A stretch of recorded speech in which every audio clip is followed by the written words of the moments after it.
Semana Nacional da Pessoa com Deficiência Intelectual e Múltipla, o JA traz exemplos de quem trabalha para melhorar a qualidade de vida de quem enfrenta limitações. O autismo é considerado uma doença mental, mas muitos pais e familiares têm dificuldades para reconhecer e lidar com esses traços. E sobre isso conversamos com o psiquiatra Vinícius Moraes. Doutor, bem-vindo mais uma vez ao Jornal do Almoço. O autismo é mesmo considerado, então, uma doença mental?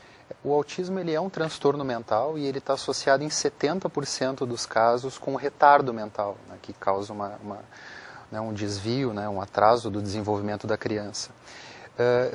Basicamente, esse autismo ele atrapalha muito o desenvolvimento da linguagem, da interação social e do comportamento da criança. Que seriam, então, os principais sinais, para os pais, então, ficarem atentos. Claro, e 2/3 dessas crianças elas vão ter um prejuízo ao longo de toda a sua vida, quase que incapacitando elas por uma vida plena. Então, o cuidado com essa criança. Digamos, normal, como as demais, né? Exatamente. Inclusive, nós visitamos uma escola aqui em Santa Cruz, que é referência no atendimento a crianças autistas.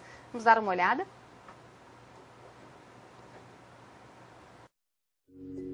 Eles encaram a vida de um jeito diferente. Nesta turma terapêutica para crianças autistas da Escola Municipal Luiz Schroeder, 7 alunos são atendidos.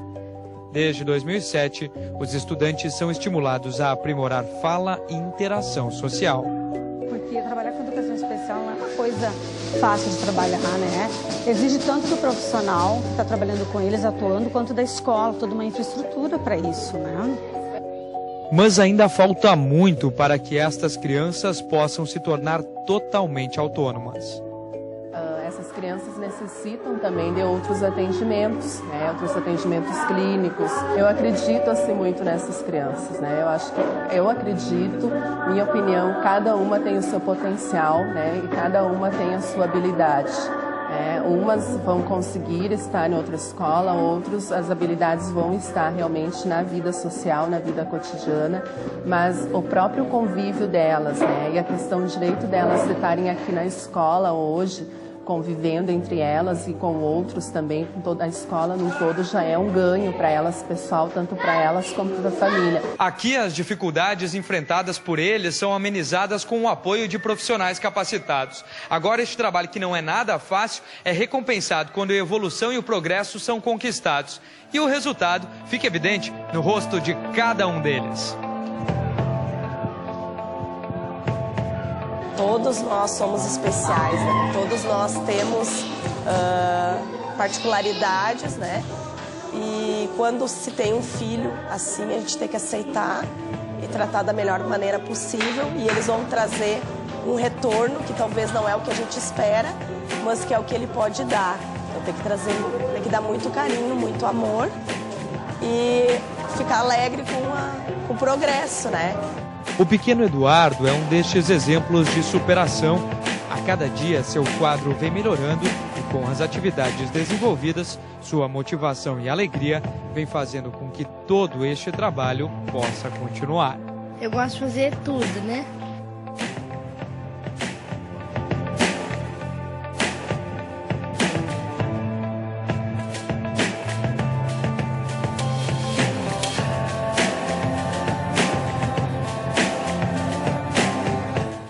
Doutor, existe alguma explicação médica para o autismo? As crianças com autismo, elas têm uma deficiência numa área que a gente chama de neurônios em espelho, que é a capacidade que a criança tem de copiar, de imitar as coisas. Então, assim, linguagem, a interação social e o nosso comportamento, ele sofre muita influência dessa imitação. Então, crianças com autismo que têm essa, as pesquisas mostram que tem essa deficiência, elas têm um atraso, uma dificuldade de desenvolver tanto linguagem, interação social. A criança já nasce com esse problema e o carrega pela vida toda. Assim, normalmente os sinais eles começam a aparecer a partir do 3º ano de vida, Provavelmente porque assim, no início da vida há uma modificação do sistema nervoso central muito grande. Mas tem estudos mostrando que desde muito cedo já dá para perceber assim, que a criança, né, tem um atraso de linguagem muito grande, o padrão de relacionamento até com a mãe é diferente. Assim, as crianças com autismo, muitas delas têm uma dificuldade de ficar no olho, né? Elas evitam o contato visual, elas são mais isoladas, elas não brincam, elas não interagem. No mundo à parte, né? Constroem um mundo à parte. Na realidade, claro, tem, né, essa cultura, mas a questão aqui assim, é justamente essa dificuldade, né? Elas não conseguem desenvolver isso facilmente.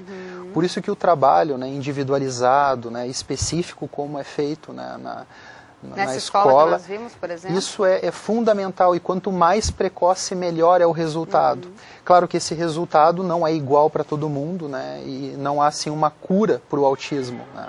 Não existe cura, então, apenas tratamentos. Tratamento. Né, mas ao contrário, por exemplo, de muitas outras situações, são situações em que dá para investir e ter um bom retorno. Né. Claro, agora a gente tem que sempre dimensionar o que é um bom retorno. Pensar, por exemplo, né, como eu te falei, assim, em 2/3 dos casos isso significa uma incapacidade para a vida inteira.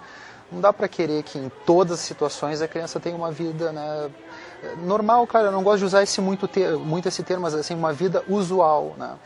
Agora, ter esse trabalho específico é importante, né? E até assim, não dá pra gente, por exemplo, colocar crianças, né, que às vezes têm muita dificuldade no seu comportamento e na linguagem, numa escola regular, tem que haver critério para isso. Né? Mas esse tratamento, esse tipo de trabalho que nós mostramos na reportagem, prepara também a criança, o autista, para o mercado de trabalho ou não? Pensar assim em funcionalidade, como eu te falei, não tem como a gente antecipar isso, né? Tudo é uma questão assim de avaliar o progresso. É o dia a dia do Exatamente. tratamento. Aproximadamente 10%, né, das crianças com autismo, elas podem sim se tornar adultos com uma funcionalidade muito boa. Mas não é regra. Como eu te falei, assim, 2/3 invariavelmente precisam desse cuidado permanente ao longo da vida. E isso, claro, a gente percebe esses sinais, né, que são mais evidentes a partir do 3º ano de vida. A gente percebe e dentro das possibilidades procurar ajuda, né, porque existe então tratamento, não cura, mas tratamento. O mais marcante é a questão assim do atraso da linguagem, né? O isolamento, né? A não interação, o não brincar, o não olhar no rosto, né? E comportamentos que a gente chama assim comportamentos erráticos, né? Por exemplo, crianças que ficam se balançando, muitas delas às vezes se machucam, por exemplo, batendo a cabeça na parede, ou brincando de uma forma estranha com objetos, né? Por exemplo, né? Em vez de brincar com o carrinho, né, ficar com o carrinho girando a roda. Né? E como os pais podem lidar com esse tipo de criança?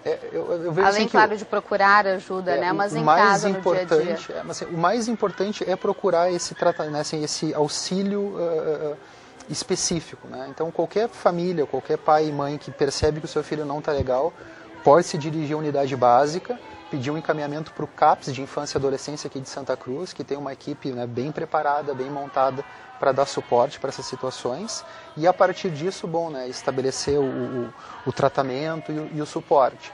Agora, a participação dos pais é fundamental, né, e às vezes passa por uma aceitação, né, de que infelizmente coisas assim elas acontecem.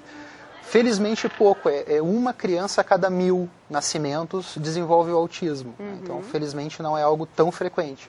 Mas quando acontece, tem tratamento, tem como melhorar, né? A gente não pode, assim, ao diagnóstico de autismo, dar como terra arrasada. A gente tem que ir atrás.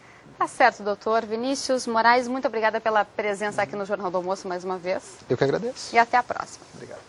Veja em instantes, uma pesquisa da Fundação Getúlio Vargas revela: Porto Alegre é a capital com mais praticantes das religiões afro-brasileiras.